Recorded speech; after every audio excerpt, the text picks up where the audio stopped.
I'm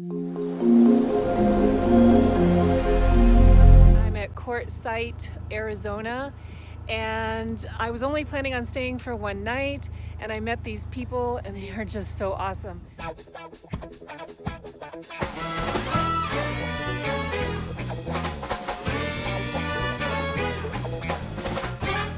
I'm gonna spend my day today at the big tent and apply for a camp host job. They're all full, but I'm gonna apply to be a backup. So wish me luck with that. And probably go in and take a shower. That's why I have a hat on. Been enjoying the boondocking for the last week. If you can hear in the background, that actually is my generator running because my battery is very, very low. And speaking of batteries, there were plenty of people around to help explain to me how my batteries worked in my RV. So I was having a few problems with my battery and keeping things charged. And remember, I am boondocking or dry camping, so I do not have any hookups, no electricity, etc. So I was using my battery and thinking I was using my solar system, which is on top of the RV. However, I don't have an inverter, and so that was causing me some questions on how my solar system was benefiting me and my batteries. So here we are actually testing the water that is in the battery, and it shows that it is low and not performing very well. So we added some distilled water is what you're supposed to add. And things did work just a little bit better. I did use my generator and charge my battery, and that did help every couple of days. 2 minutes.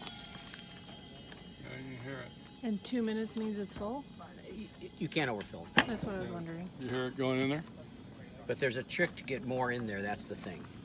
Oh. After That's about just- 2 minutes, Yeah, we're just gonna- like they do with the tanks in your rig. You Yeah. purge it afterwards, let Oh, the okay. excess So gas there's out. no like air in it. I thought you filled them through this little. and you can knob get right more No, propane in the green tank that's a when pressure you purge valve. it. If you don't purge it, you're only about half, 60% full. If you purge it, you can get up to almost 90% Yeah, full. these But in my rig, they tell me you only want Well, it like, these you know, four 90 things 80 here, to 90%. Because of heat, cost what it expansion, and does to These are sun.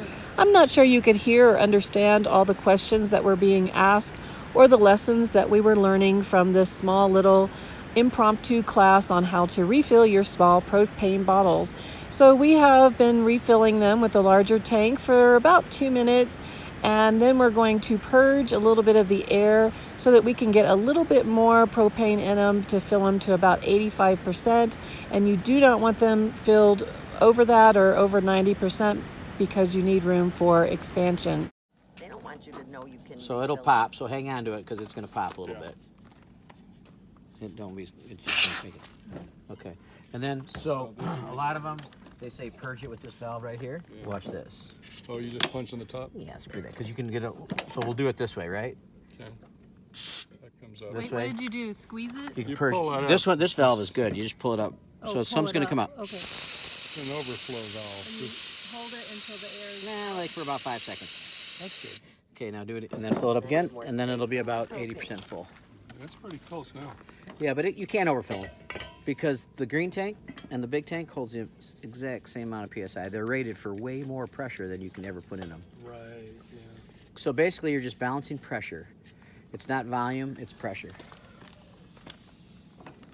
Isn't that a cool money saver? Oh no, Yeah. I've got.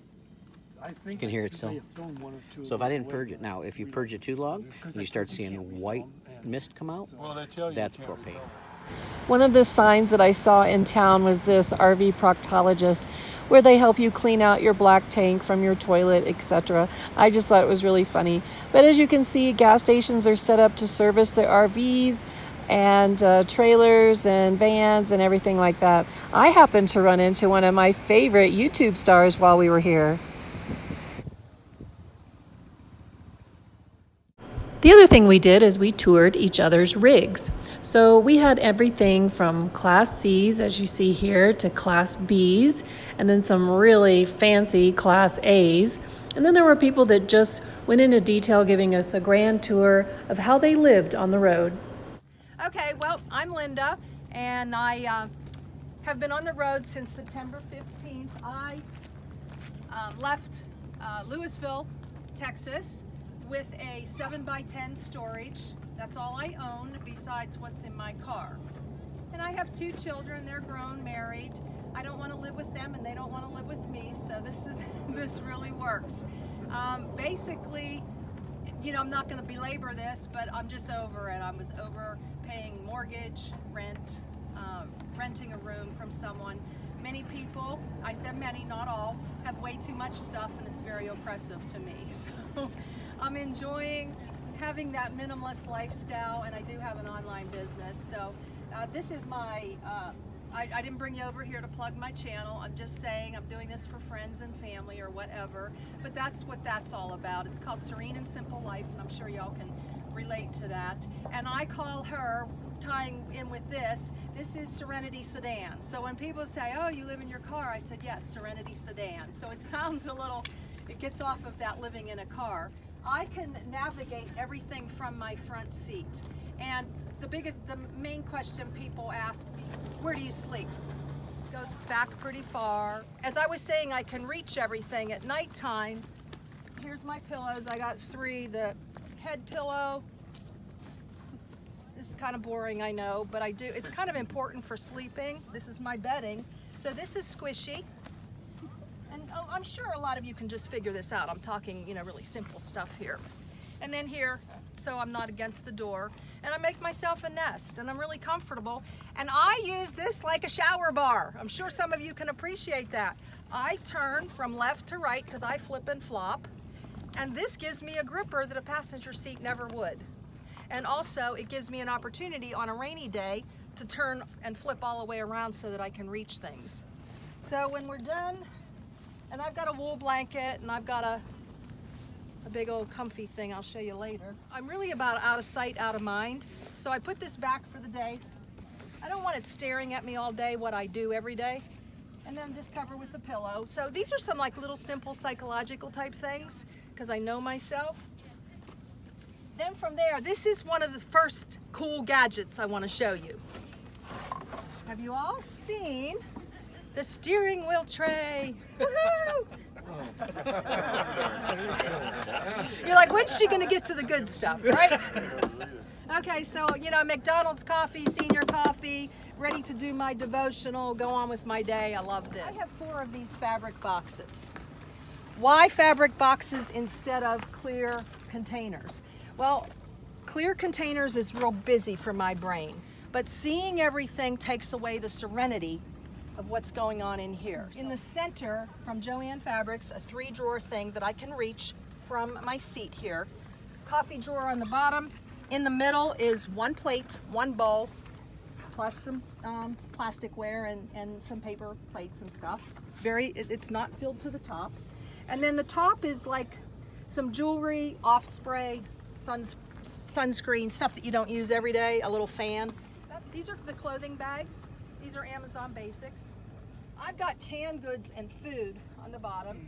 I have 3 gallons of water. When I was at RTR, I put 5 in here because you can see I am not packed to the ceiling. If you've ever walked through somebody's car that has an unfortunate situation and they had to get out fast and throw everything in their car, you know they're up to the ceiling. And so the organization helps to keep everything kind of in a pleasant place, you know, so in my mind, it's a pleasant nest. This is 3 sections, like I said. It's the kitchen section, it's my dresser, and on the other side is my bedding. I'm very, very stealth. I'm sure many of you have seen these already. And these pop in the windows at night. In 4.5 months, I had 1 knock. So here is the rest of my seasonal clothing here. And then these are very cool bags. Ikea bags, and these have all of my product. I like this bag in my car because I've had it forever. It's a Vera Bradley, but it's busy. I want the serenity of grays and whites and quiet. Today, when I'm ready to go, 22-inch circumference, that tent, this is my dressing pop-up shower, folds and rolls into this little thing, and literally, without me moving anything, slides back into here. Woohoo! And then over here, the little table that's over there, it all fits in here. And it slides right here, believe it or not. Oh, my little stove will fit down in there too. I do have to pull this forward a little bit, and my little gas one goes right in there. Now, for you guys who love solar too, let me show you my solar, my power. Over here with the bedding, and I have my laptop, and I have my solar in here. Anyone seen this Jackery? Practical thing. Anyways, this is a 2-panel 50 watt, and it right near my driver's seat. I can pull this guy out and I can power up everything. It goes right to the little display thing. What is it? It's called a Jackery. It's a power station. What's the brand? Jackery. Oh. Yeah. And this guy leans up, you know, and then, you know, there's the wire here to plug in. This was very thought out. And for the minimalist type thing, you know, here's the woohoo, plug it in.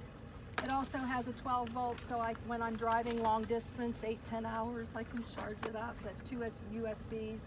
You know, I told you guys that I would bring some cool gadgets over, so there's my 12 volt. And this, my son got me this. Has anyone seen this? 7-in-1. I love, love, love. Saving some of the best for last. A window breaker. Woohoo! This is only like 20 bucks. Does it curl your hair too? Yeah, just wait and see. A seatbelt cutter. Yeah. You know, when you got things like this, you probably never have to use them. Thank God. You know, I've run out of gas several times in my life. When I got a gas can, doesn't happen. So, okay, and then we've got a manual cranker, woohoo, for power.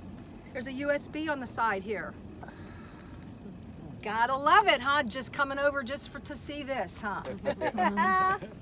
And then there is a flashlight and a blinky flashlight, and then there's the red flashlight. Remember, it's a 7-in-1 and 4 magnets, so if you're stuck, doo-doo, ta-da. Oh, with the red flashing light. Yeah, with the red flashing light. nice. Yeah. So here's the potty. Look at this. Bet you guys didn't know that's what that was. I could not tell. And a couple simple steps here. And here's the little with the flappy thing to pull it out. Makes a nice hard shell on top. Will hold up to 250 pounds. And then you can flip it over during the day for a little stool to raise your feet. And what I absolutely adore is this is an out of sight, out of mind situation. 2 inches, and I slide it in near my gym bag. You know, because I'm making this nest. So this is another little charger thing. Well, on my last day in Quartzsite, I decided to become a tourist. So here's some history of the area. Wow, look at my hair. I'm still in Quartzsite, Arizona, and I just had a shower, so I don't have a brush, and excuse me. Hey, while I was in town, I wanted to stop by here and show you this. This is a monument to Zhyhun. If you're not familiar with him, he was actually a Syrian-born camel driver who came here to the U.S. and served the U.S. for many, many years, but they tried to put these camels into service. I don't think it went over very well, but they do have a monument here in Quartzsite. This is where he ultimately died, I think in the early 1900s, and he's got an entire cemetery here. At first I thought maybe they were the camels. I need to do a little bit more reading to understand what happened to the camels, if they just let them go, or why they didn't breed. So that's a point of interest that I will do some reading on. In the meantime, we will get back to the campsite. It's my last night here and headed out tomorrow. Not only does Riley bark at normal dogs, cats, cows, but also camels apparently, made of metal.